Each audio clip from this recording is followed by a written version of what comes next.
Hello YouTube, this is Charlie426, and once again we have another review. This time it's the review of an SHF figure, the SHF Kamen Rider Chalice, or Chalice, from Kamen Rider Blade. Now I'm gonna go with the Korean pronunciation because I'm not even sure how the English pronunciation is. In this show, they basically call this him or the writer called Kamen Rider Chalice, or so. That's how I'm gonna go with. But I have heard multiple pronunciations, like some people going for Chalice or Chalice or Chalice. But yeah, I'm just gonna go with the one I'm kind of more used to.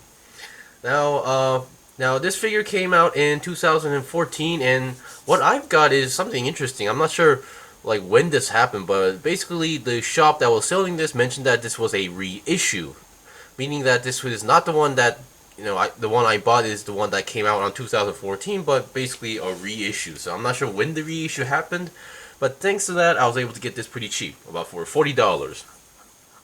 Alright, so first of all, as usual, we're going to go with the simple components and then articulation and anything else to notice about. So, yeah. Now, Khalid's, he's kind of my... Well, rider design-wise, he's my second favorite. My first favorite is being Lingel, but problem is I don't like his character, the user, basically. So, this one takes basically the, balance. I'm not going to talk about too much regarding the show because I'm pretty sure there are people who hasn't watched the series yet, and I don't want to spoil anything, so I will try to avoid talking about how he does in certain shows or series or basically that. So I will try to avoid any spoilers as much as possible. Alright, so as mentioned, let's go with the components. So first of all, what you get, of course, is the rider himself and his main weapon, which works as a bow and a blade at the same time. Of course, I used to have the DX toy of that, and the function-wise, it's not exactly the same, which is kind of obvious. Okay, so let's talk about components. So first of all, as mentioned, you get the two, and then you get a good amount of hands, like a set of hands. So first of all, what we get, of course, we have two fists. These are the ones that come with the actual kit. I mean, not kit, the figure when you open the box. So nothing too special regarding that.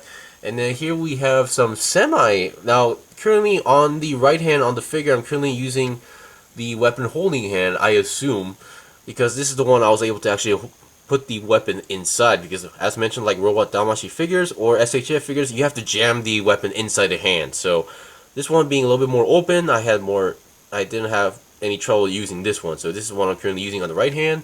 And we get a fully open hand for left and right. Currently I'm using one on the left hand as well. So yeah, go figure. And then finally we have some... So once again, I am not too sure what these hands are for. Putting on the weapon was not easy, but I assume you can use these to hold cards, which I will try to show an example on one side as well. And here are the two special hands for this figure. Number one is this hand, which is meant for posing mostly, but you can also use it for when he's using the chop rouser card. So yeah, and these fingers are not actually molded in together, so they can actually split, which means you can also slide in a card inside there as well. And I believe this hand is actually meant to hold the cards, like multiple cards, as far as I can tell, because the thumb and the first finger is actually not connected, so you can put the cards between those as well. So these will be the hands that I will try out for the card holding. And being from Kamen Rider Blade, you can't have Kamen Rider Blade without their cards. Now currently we have, I believe, we have 9, or no, we actually have 10 cards, meaning that we do not get the cards for Jack, Queen, and King. So we get number 1 up to 10, or I mean Ace up to 10. So hopefully you guys can see that. Oh boy. Come on camera, please. Okay, much better. Okay, so first of all, I tried to put this in order, but I forgot the numbers, and the numbers don't really show that well on the cards itself. So first of all, we have the Ace being his main henshin card, the one that allows him to transform. And I would like to mention that the backside is also molded as well, not molded, but properly colored as well. So that is some really good dedication. So kudos, that is very nice. We have number 2, which is the Spirit card, which allows... Wait, what? Okay, which allows him to transform into his human form. If there's one thing I have to mention, Kamen Rider Chalice is not what you think. I forgot the number, but basically we have the Sharp Chop card, which is basically for his chop move. And then we have this card, which is Drill, which is actually one of the more cards that he uses more often for his combination, more like spinning dance and spinning wave. And here we have, oh boy, yeah, these cards are not easy to touch. We have Tornado, the Hawk Tornado, which once again one of his more signature cards. And then we have what's again Recover. And I don't think he actually used this card in the series, so yeah, I believe that's a camel. And then we have the next card, which is actually, wait, what? Sorry about that. We have Float, the Dragonfly Float card, which allows him to float around and actually is one of his main signature cards as well. And here we have the next card, which is Bio, which I believe he has used in the series, I believe one or twice. The moment he usually uses it with the Chop card, so Bio and Chop. So if he uses this card, some vines comes out from his bow, and he can grab his enemy and pull them to himself, so he can chop the enemies. And here we have the last two. We have Reflect. Once again, I don't think he actually used this. Well, according to the wiki, this is supposed to reflect certain attacks. And then finally, Shuffle. Once again, I don't think this was actually ever used in the series. Alright, so that's all 10 cards. Now let's look at the articulation. Now, regarding the articulation of the figure himself, now this, I have about 10 or 12 SHF figures, and I have reviewed about 5 or 6 of them, so I still have like 6 or 7 to review. This figure is the only figure that has this weird articulation regarding the legs slash size, which I'll get into that when we actually start doing it. So as you can guess, I kind of wanted to save time, so I put the weapon on the hand, because putting the weapon on the hand was not easy as you think. Okay, now let's start with the articulation and with the head. Now, usually I would like to mention, like, on the manual they mention what part is delicate, what part can be damaged easily regarding paint, but this one does not mention for some reason, so I can't talk about that. But anything that mentions it, I will mention about it in the review from now on. The head is absolutely fantastic. I really love the mold. The color is really nicely well done. Now, comparing with the other 3 riders, he definitely has a different style and vibe, because his rider system was not actually made. It's not artificial. Okay, so regarding the head, it's pretty good actually. You can go down that much, up that much, and then 360 twist. I wouldn't say it's technically possible if you know your way around, but keep in mind inside there is supposed to be a human type being inside there, so yeah, I don't think normal humans can twist their head, neck 360. So the one part that I kind of am a little bit worried about is the shoulders, because the shoulders are on these, like, these ball joints, as you can see inside there, but they don't feel that really strong. They kind of feel weak, but I'm not telling like as in loose weak, but kind of easy to break feeling. So I'm kind of worried about that aspect, but so far I haven't broke anything, so hopefully it has no issue at all. So the shoulder armor can move like that, and then the arm itself, it's like on a dual ball joint, because where the inside is also a ball joint, and on that ball joint you connect another ball joint to connect the main arm. So you see the 360 going on the shoulder itself, and then the shoulder can move back and forth a lot actually. And then the arm can, I think that this is as far as I can go, as far as I can tell, about 90 degrees to the side. And since the arm, due to the arm connection, 360 twist, come on, is no issue at all. And the arm itself has 2 spinning points. We have this part which can go 360, and then on the lower arm, this can also go 360. This can actually be very helpful when you're doing certain poses actually. Which is why I remember, like, I believe the Master Grade Gundam Age was able to do, Age 1 Normal was able to do this, while normal Master Grades didn't have that function. I really love that aspect. Okay, and the hands are your typical opposite ball jointed hands, meaning that the ball joints are coming out from the arm, not on the hand itself, like how robot damashis are. So I guess it's kind of safe to say where SHFs are like basically non-robotic or non-mechanical figures of robot damashis. Well, robot damashis are obviously robots. SHFs are more like for human beings, or like that. Regarding the body, it has a really nice ab crunch, so no issue there. You can see the bend. That's actually a lot of bend compared to the other figures I've seen so far, actually. Of course, actually, I didn't know this. Now, because of the belt, it was actually hiding some joints, so I wasn't really sure, but it can also twist. But I wouldn't go too much, because the waist itself is not a full perfect circle, so don't twist it 360 because that doesn't make any sense as a human being. Also, the belt is wrapped around the waist, so that could also snap off if you're not careful. So be careful with that aspect. And for the back section, really nice paint job going on there. Of course, the ass or butt looks a little bit too big, but oh well. Okay, let's look at the legs. Now, finally, I get to talk about this part. Oh yeah, before that, the arms can also bend, a double jointed bend, so no need to worry about that aspect. The legs have the most, I'm gonna say awkward articulation. Now, the basics are okay. Now, you can see there's a middle joint there, so which means it has a side swivel going on there. Side swivel. The paint job has been once again very nice. This is not actually just colored on; they're actually engraved as well. So they're like separate colored pieces in a way I can tell. Or yeah, basically they're not just on a flat surface. And then the legs can go, I guess, fairly okay. Of course, I think a human can go more, but still, it's just the limitations of certain like designs and areas.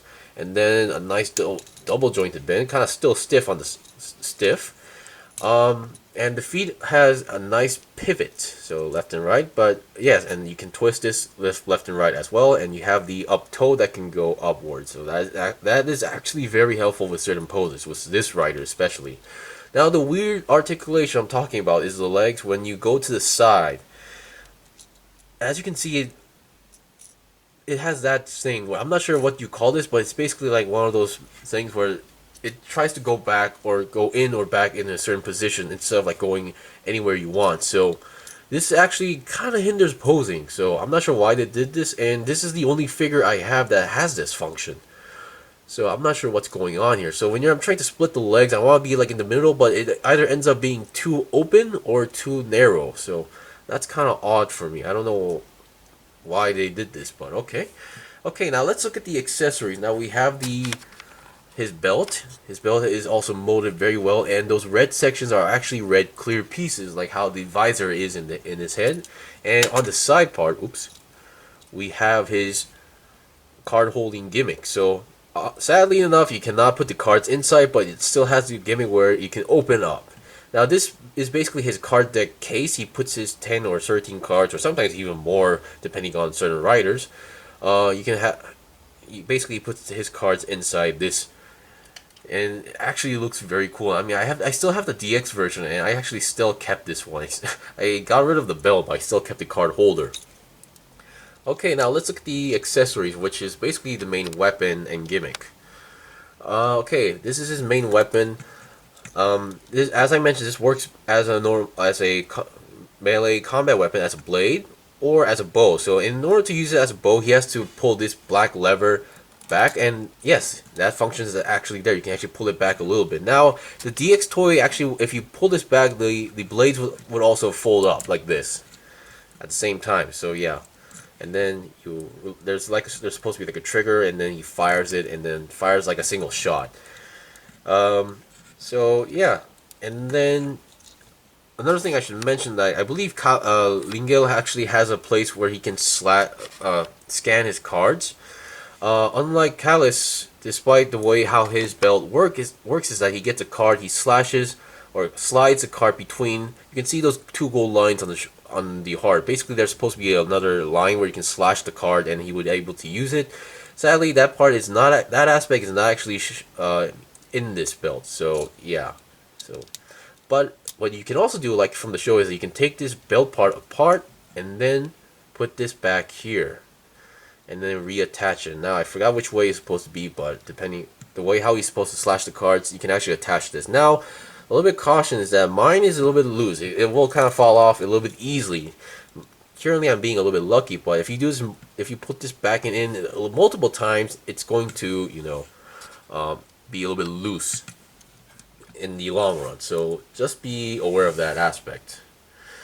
Okay, so we got that part, and then finally let's see of the card holding gimmick. Now as you can see, I'm trying to pose the figure, and you can see because of those weird leg articulations, I'm having a little bit trouble doing the splits. Now first of all, I'm just going to show with some random cards. With the first two fingers, you can actually just slide in the card, and there you go, you have the card holding. This actually is a very good, cool hand, if you ask me. You can also do this with can use this hand multiple ways. Here's the which one is okay. Here's the hand that's also meant for the cards. Basically, you just hold it like this. I hope you guys are seeing that properly. There we go. You can hold the card. So for me, if you see my pictures on Facebook, I was able to do up to like 3 cards at once. So yeah, and I don't think, like, of course 3 cards are kind of tricky. So after you put them in, you just need to like rearrange them at the same time. And finally, we have no, that's not it. This hand.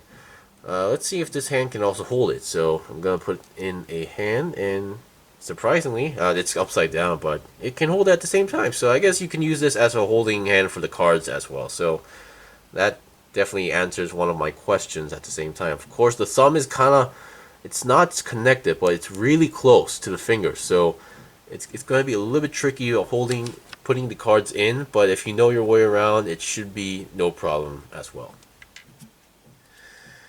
And that's pretty much it for the review. This was the review of Kamen Rider Chalice or whatever. Hopefully this review was, enjoyable, helpful enough for you guys to figure out like what you like about the figure, and hopefully it can help you guys consider buying the figure as well if you can find one. Because this came out in 2014, so it's going to be a little bit rare these days.